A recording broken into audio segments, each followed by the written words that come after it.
E a gente volta a qualquer momento contigo, Valério. Ok, a qualquer momento a reportagem retorna das ruas, Fábio. Obrigado, Valério Veiga. 8h43. Já anunciei aqui o doutor Marcelo Mal. Doutor Marcelo, muito bom dia, tudo bom, meu amigo? Bom dia, Fábio. Bom dia a todos os ouvintes da nossa querida Rádio Acústica. Pois é, essas coisas de acidente, hoje é o segundo acidente que nós estamos reportando, né, Marcelo? E a gente fica admirado e triste, assim, por muitas coisas que estão acontecendo. Mas vamos lá, vamos falar de assunto bom. Vamos. Nós estamos aí com a cepa da Omicron. Aparece ainda com muita contaminação, mas parece que há uma tendência nessa semana de diminuição. Percebe-se isso aqui pelo teu consultório, pelo município aqui, não? Percebe-se, Fábio. Essa é a percepção tanto aqui no consultório, no município, no estado do Rio Grande do Sul e no Brasil inteiro, pelos números que nós acompanhamos. A Omicron tem sim essa variante do coronavírus. Ela tem, todos são sabedores disso, ela tem um alto poder de contágio, chega a mais de 20 vezes do que era a Delta, né? Um poder de contágio extraordinário.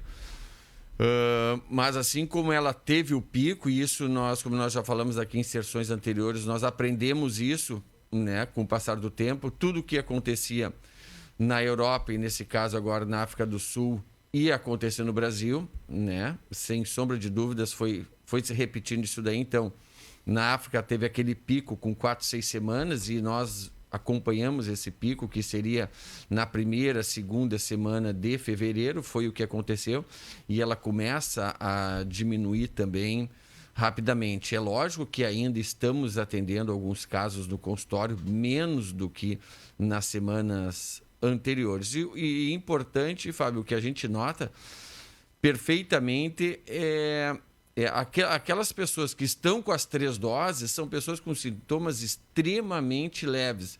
Já aquelas pessoas com 2 doses são aquelas pessoas que estão se manifestando com alguma sintomatologia a mais, né? Ontem, inclusive, um rapaz novo que ia fazer a 3ª dose, mas sentiu sintomas e, por segurança, ele foi fazer o teste e estava contaminado, com falta de ar, saturação um pouco baixa, e estamos conseguindo mantê-lo em casa, né? Mas a gente nota isso daí perfeitamente. Então, é um apelo, mais uma vez, que a gente pede para as pessoas fazerem a 3ª dose, né? E mais do que isso, amanhã parece que temos o dia C da vacinação. Sim, amanhã né? Vamos tratar esse assunto hoje já. E também vamos pedir para os pais, porque na realidade, além de proteger os filhos, a gente fecha uma cadeia, faz com que realmente a gente atinja essa imunidade em rebanho, que é 80%, 85% da população. Se não está imunizada pela própria doença, que esteja imunizada com a vacina. Né? Pois a informação que nós vimos ontem é 27% das crianças, do grupo de crianças a serem vacinados foram atingidos. Então, o número é extremamente pequeno. Muito pequeno. Muito pequeno. Em Camaquã, a gente tem que ver, mas também nós temos um número baixo em Camaquã. Nós vamos falar justamente sobre isso daqui a pouquinho. Estamos tentando uma entrevista para ver qual a expectativa que existe do pessoal da saúde com esse dia de amanhã. Para tentar motivar, né, pais, mães, as suas crianças a serem vacinadas, né? Mas se percebe o seguinte: tem vacina e não tem bracinhos para vacinar. É o que a gente pede. As vacinas são seguras, Fábio, são extremamente seguras. Nós temos 2 vacinas que podem ser feitas, a vacina da Pfizer e a vacina da Coronavac. Se os pais têm alguma, né, ainda tem alguma sombra de desconfiança da Pfizer, que é essa vacina que tem uma plataforma baseada em RNA mensageiro, então tentem fazer a vacina da Coronavac, que é uma vacina clássica, tradicional, que é a mesma plataforma, o mesmo sistema da vacina da gripe. Então, aqueles pais que vinham vacinando os seus filhos para gripe, a vacina da Coronavac é exatamente a mesma maneira de ser feita. Pega o vírus, inativa o vírus e coloca dentro da vacina. Ponto. E esse que incuba em ovos, todo aquele mecanismo que é feita a vacina da gripe todos esses anos aí. Eu estou vendo alguns fabricantes de vacina, alguns assim, inclusive, agora ontem a Coronavac, né, entregou 10 milhões de doses para o governo brasileiro e está buscando saber, estão nesses estudos, né, comprovação de poder vacinar crianças mais novas ainda, né? Sim. Isso tudo também eu acho que está sendo feito com muito cuidado essa diminuição de idade, né, Marcelo? Porque tem que ver como fica uma reação Exatamente. de uma vacina numa criança. No adulto a gente já viu, né? Agora, ontem eu quero lhe perguntar o seguinte, por que tem gente ainda que já tomou uma dose, tomou a segunda dose, e anteontem um colega meu aqui da rádio tomou a dose de vacina, a terceira dose, e sentiu desconforto, principalmente dor no braço, esse tipo de coisa. Não pode ser vacina, né? Tem que ser uma coisa até daqui a pouco muscular, onde tem atingido a agulha, alguma coisa assim. Exatamente. Né? Isso está mais do que comprovado em todos os estudos. As principais reações adversas de qualquer uma das vacinas são reações locais. É dor no local da vacina, é um pouquinho de hiperemia, que fica um pouquinho vermelho ali, e algumas pessoas podem fazer alguma reação febril. Ponto, nada mais do que isso daí. Então, essa reação de dor, né, as pessoas podem ter. Não é na coisa. Bom, a questão de... E ontem eu conversei com 2 amigos que até agora, durante todo esse período, não pegaram o Covid. Tem aparecido casos assim de que gente, ou amigos teus, que durante esses 2 anos não entrou em Covid em casa? Ou na sua família? Tem alguns casos, sim. Alguns casos a gente vê que são poucos, né, Fábio? São muito poucos. Ainda mais agora, quando veio a Ômicron, a taxa de contaminação foi enorme. Um caso da família dele, ele tem 2 irmãos e pai, nenhum dos 3 pegou Covid. As esposas pegaram Covid. A pessoa de sanguíneo não pegou Covid. É um negócio interessante, assim, né? Daqui a pouco, mas por que isso, né? Algum tipo de sangue que está diferente, uma imunidade diferenciada? O que será? Ou foi sorte mesmo? Eu acredito que mais aí pode ter sido sorte mesmo, né? Principalmente nessa Ômicron agora. Saiu alguns estudos falando do tipo de sangue, tipagem sanguínea, mas nada foi confirmado, né? E um relato maior, que até coloquei nas redes sociais com autorização da família, é uma família que eu atendi essa semana. São 7 irmãos, sendo que o mais novo tem 78 anos de idade, a mais velha tem 94 anos de idade, com certeza o Fábio sabe. Sim. Uma família que mora ali na 7 de setembro. Sim. Né? Todos os irmãos, eu tirei uma foto com eles, todos assim, a coisa mais querida, né? Tudo cabelinho branco, ela 94, aqui eu atendi 92 anos de idade, todas com a terceira dose, apenas uma que estava sentindo um pouquinho mais de desconforto com a tosse, mas longe de uma provável internação. Então, ali foi um exemplo clássico. E daí saí dali no consultório à tarde, mais um senhor de 93 anos de idade, se eu não me engano, de Sertão Santana, com a terceira dose, com sintomas de tosse. É lógico que a filha ficou preocupada com aquela tosse. Um senhor de 93 anos de idade, saturando bem, uma ausculta pulmonar limpa, mas aquela tosse rouca, o nariz obstruído, com aquela voz analasada. Então, ali nesses exemplos dessa semana eu pude perceber direitinho o efeito da terceira dose. E daqui a alguns dias, nós já estamos em meio de fevereiro, né? Daqui a uns dias nós temos já as vacinas da gripe já chegando, né, Marcelo? Tem a vacina da pneumonia que tu segue aplicando, né? Funciona bem aquela vacina, né? Muito. A Prevenar 13, que é conhecido como vacina para evitar pneumonia, na realidade é uma vacina antipneumocócica, que é uma vacina da Pfizer também, autorizada para crianças já a partir de 2 meses, mas a partir de 2 anos de idade, a Prevenar 13, ela é dose única, então crianças com mais de 2 anos de idade fazem dose única, e a gente faz muita. Ontem, na Prevenar 13, nós fizemos um casal de TAPs, de cristal, e mais um senhor que foi lá exclusivamente para fazer a vacina, mas foi nesse período da pandemia, a época na qual nós mais realizamos a vacina antipneumocócica, que é conhecida, né? Pneumococo é a bactéria que tem o maior índice de pneumonia em qualquer faixa etária, em qualquer parte do planeta. Então, é uma vacina que protege contra as formas graves de pneumonia, que é aquela pneumonia que a gente fala invasiva, ou pneumonia bacterêmica, que entra na corrente sanguínea e leva um paciente para UTI. Então, tem feito muito da vacina. A vacina da gripe entra quando, tu acha? Agora, acredito que início de abril nós já teremos a vacina. Tá, mais 30 e poucos dias aí. Bom, e aí cepas novas vêm, tu acha? Sim. Assim? Já vem tudo atualizado. Principalmente a H3N2 vai vir. Já vem com cepas novas. Essa aí que foi um dilema agora no início de janeiro, né, Marcelo? Final de dezembro, né? Teve aquela confusão, algumas pessoas pegaram tanto coronavírus quanto gripe, a influenza, né? Aqui o Daniel Sport pergunta aqui, ó, vacinar os adultos tudo bem, mas somos inteligentes o suficiente para saber que nossos filhos são a máxima preocupação. Diz ele, meus filhos por enquanto não.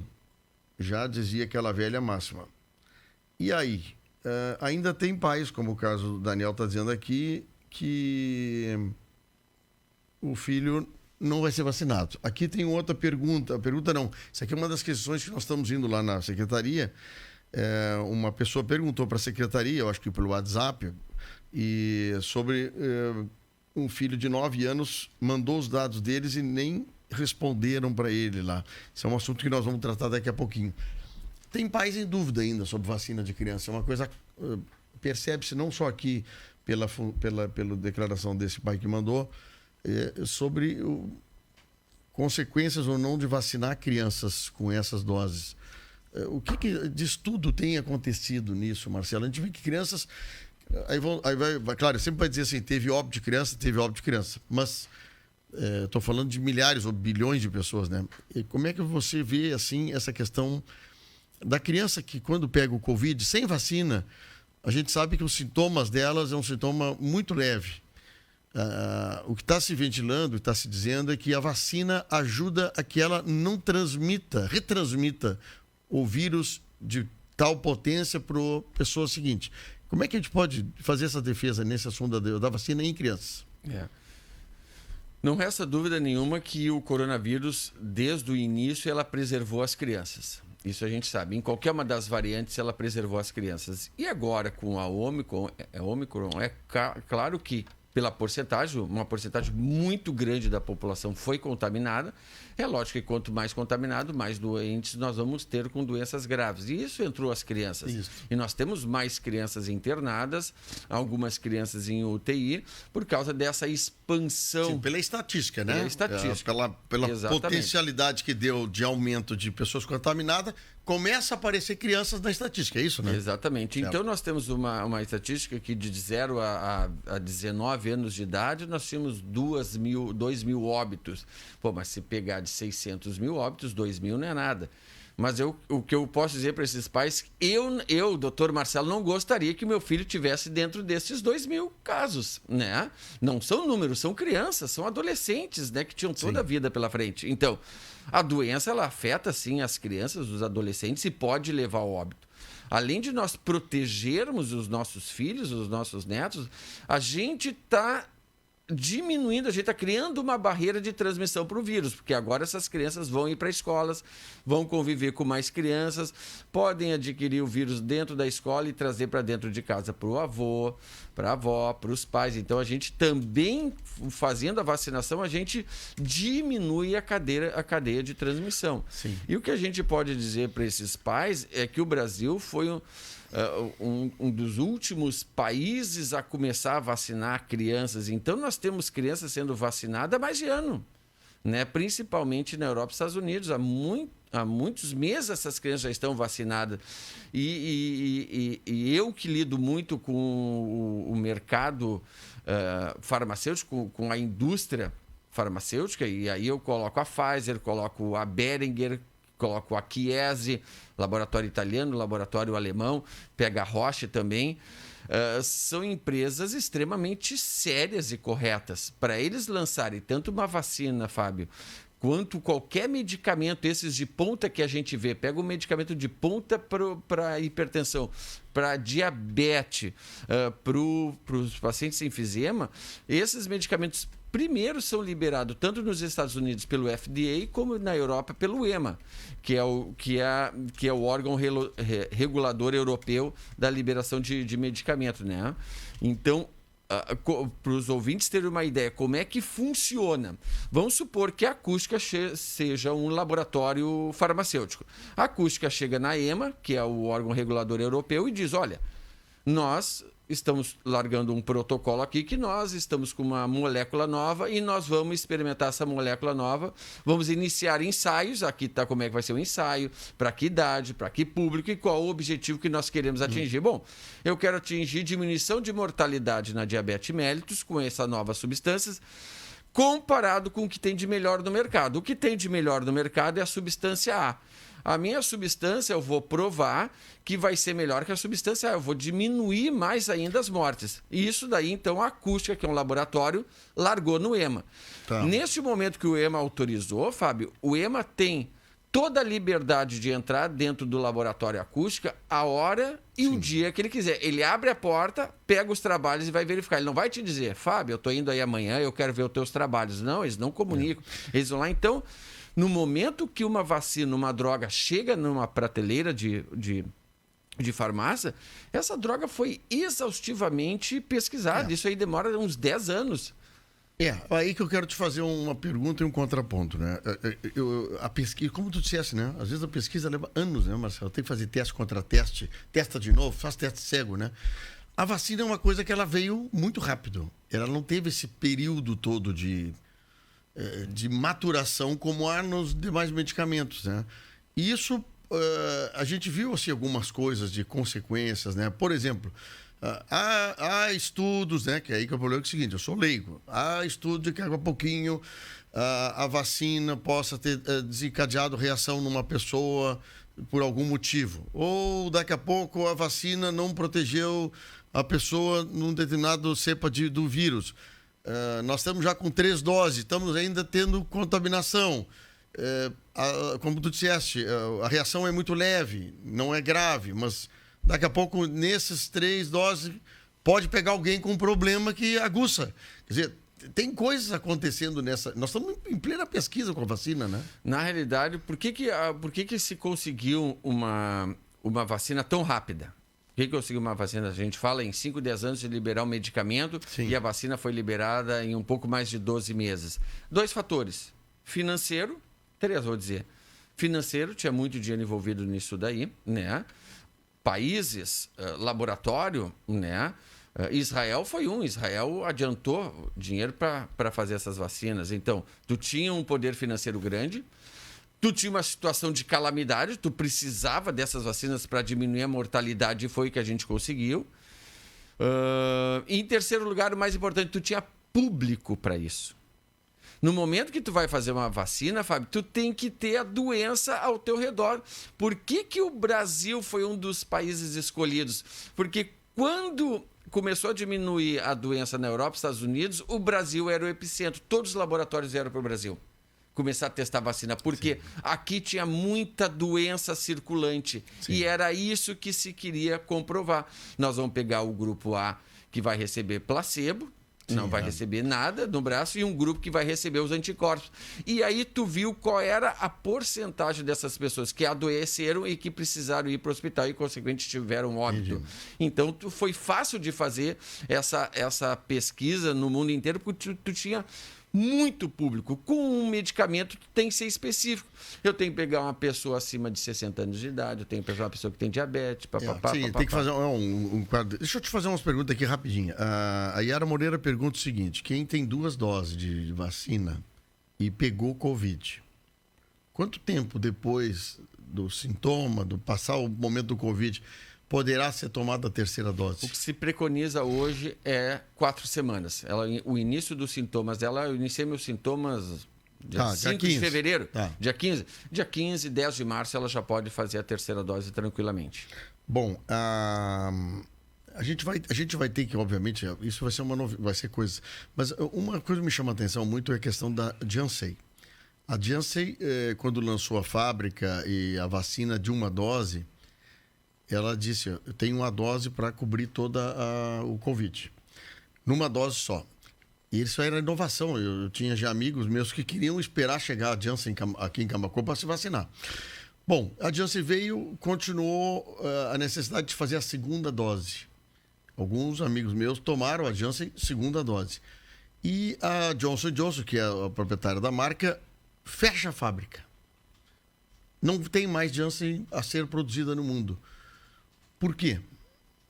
Aí tem que ver se é alguma coisa comercial deles ou, né, estratégia da empresa. Eu não sei te dizer, eu não tive nenhuma resposta, assim, a gente não leu nada assim. Eles falam que economicamente ficou inviável, porque eles tinham feito uma planta para produzir 1 dose. Sim.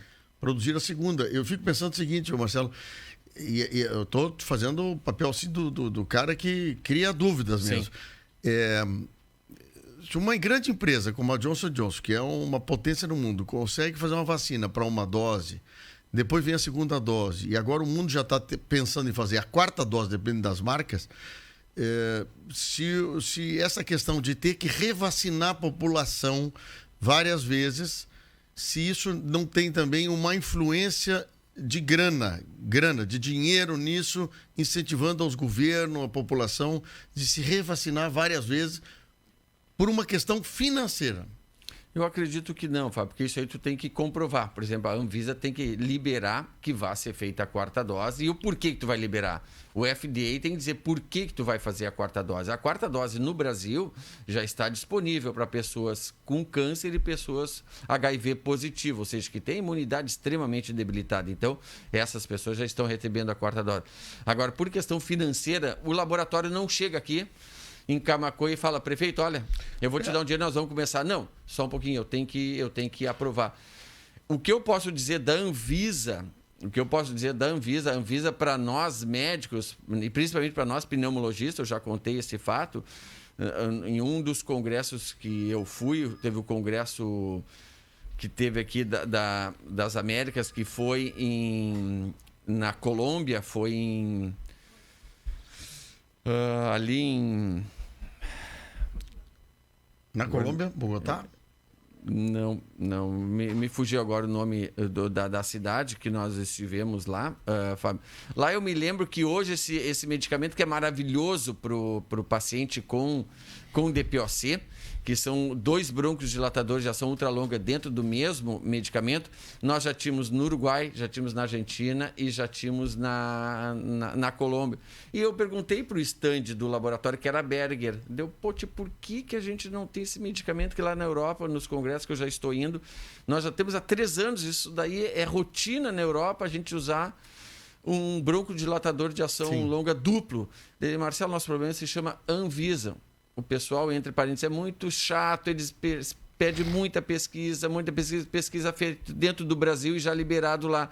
Então, isso foram relatos de laboratório que a gente tem um rigor da nossa Anvisa em liberar medicamento e vacinas para cá. Olha, se me deixar aqui falar, eu fico até o meio-dia batendo um papo com o Marcelo aqui. Só para terminar aqui, Marcelão, que o Valério já está na rua perdendo passagem.